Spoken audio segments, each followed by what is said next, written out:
Alright, ladies and gentlemen, welcome back to the channel, guys. Today I want to talk specifically about Alperen Sengun. Now, I know I made a video about Sengun a couple of days ago, but last night he closed the game, took over for Christian Wood in the final quarter, the final minutes of the fourth quarter in last night's crazy, 19-point comeback win against the Atlanta Hawks. And, keep in mind, this is an Atlanta Hawks team that, while they're not the best defensive team, they still, you got John Collins down there, you got Clint Capella down there.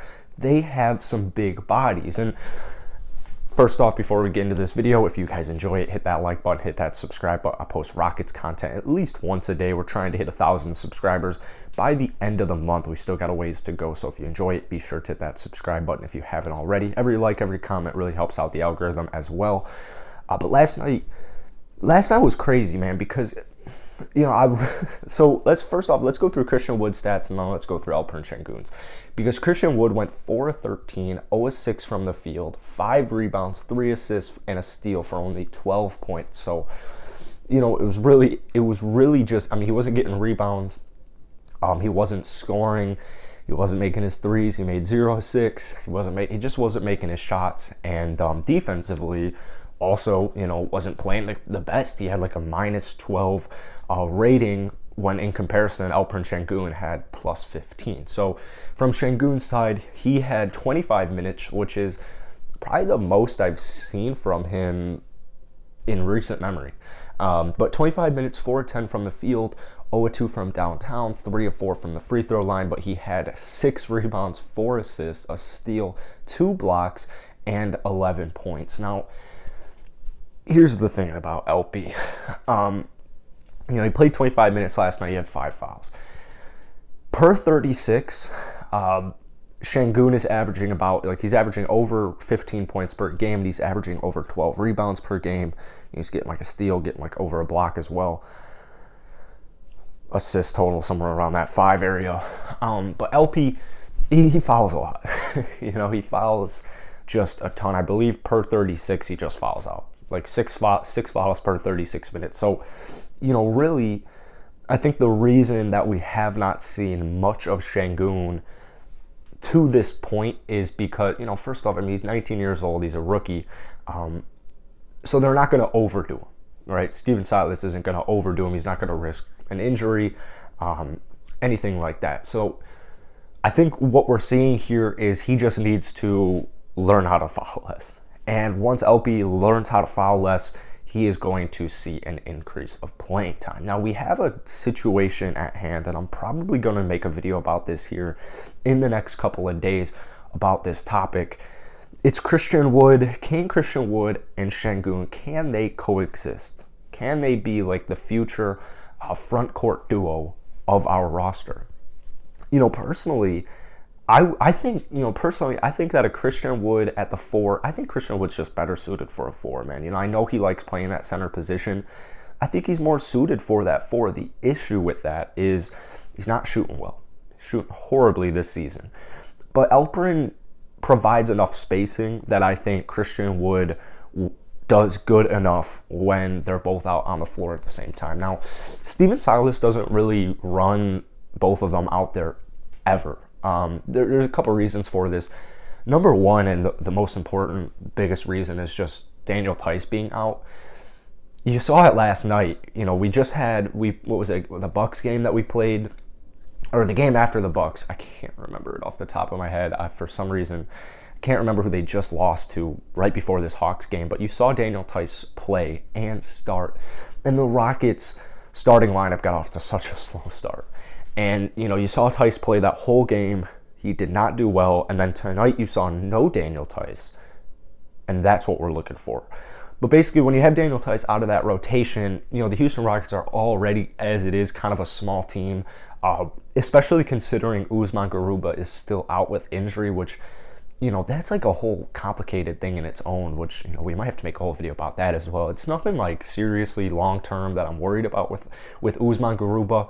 But, it's Usman and it's Jalen Green. It's like, you guys are rookies, and if you're not healthy this season, it's almost like a wash. Like, we just need these guys. If anything, they can play however they want to play, right? Jalen Green can go, 7-19 as much as he wants, as long as he is playing. I will be happy because he can learn from those performances. He can learn from those mistakes, get more game time, get just more comfortable and confident. Sengun and Christian Wood coexisting can definitely happen, and we've seen it a little bit, but, like I said, when you have Daniel Tice out of that rotation, you don't have Usman Garuba available, we're pretty small. Like, we're small as it is, and now we're extremely small. So Christian Wood's the starting big man, Alpe's the backup big man, and like I said, sometimes you will see them play together. I mentioned this a couple of videos ago. I'm not ready to hand the keys of Houston to Alperen Sengun, and I think a lot of people kind of misjudged. Maybe I probably didn't explain it properly. What I'm trying to say by that is, Sengun's getting all these comparisons to Nikola Jokic, and I love it. I absolutely love it, because you do see, this kid is 19 years old. He's already one of the smartest players on the team. He's already one of the smartest players in the league. He's probably the smartest rookie, just considering he just won the Turkish MVP. This guy's been playing overseas. Things are just a little bit different over there. It's intense. It's physical.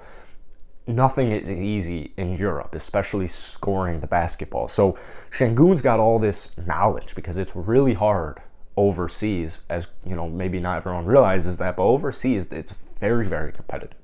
Very competitive. So you have to be ready. And if you can't play defense, if you lack a certain aspect in the game, you're not going to play much. You're not going to play much. And he won the MVP. So what I'm trying to say is, I'm not trying to rush anything, because we still have this Christian Wood kind of thing. I want to see Christian Wood go 20-10 by the end of the season. If Christian Wood isn't 20-10 by the end of the season, I'll give him a little bit of time next year. But if he isn't 20-10, I'm not trying to pay him like a cornerstone guy. And so if him and Alperen Sengun throughout the next 2-3 years, 1 to 2 years, if you can tell that they're not working together, that's when I'd be down to unload Wood eventually. But you see what I'm trying to say here is, Christian Wood is the best player on the Rockets roster right now. He's the best player. Maybe, Eric Gordon's the hottest player right now, but, I know KPJ, I know Jalen Green are good. But right now, Christian Wood, he went 21-10 last season. He's the best player on the Rockets. We need him to play like that. So we have plenty of time. There's plenty of time. There's no reason to rush Sengun. There's no reason to, jeopardize injury, anything like that. So Sengun getting 25 minutes off of the bench and closing certain games, hopefully eventually with Christian Wood. Like in that Milwaukee loss, I really think Sengun and Christian Wood, Christian was getting flamed by Giannis, but I think that was probably the best, what they could have closed the game with. Or obviously you had Daniel Tice, which they might have needed Daniel Tice in that Milwaukee Bucks game. But what I'm trying to say is, there's no rush, right? There's just no rush. I'm not trying to not give Sengun the keys to the Houston because of his, he's not good enough. It's not necessarily that, because he's a very promising, and he looks really good every single game, and he's getting better every game. I'm just saying, we got Christian Wood right now. The Rockets aren't in a position to rush anything. They don't need to rush anything. So, I see all these, trade Wood for a first-round pick. We'll tank, and then you'll kind of have like 2 first-round picks, because you're getting rid of your best player. They're not going to be good, and you're going to get another lottery pick. So it's kind of like a 2-for-1. I say hold the phones. Let's hold it. Let's hold it for a second, and let's just see what happens. Let's try and deploy Christian Wood and Alperen Sengun out there more, and let's just see what happens. So that's it for today, guys. Hopefully you enjoyed this video. If you did like that video, hit that subscribe button. Drop a comment down below on Alperen Sengun, and I'll see you guys later today.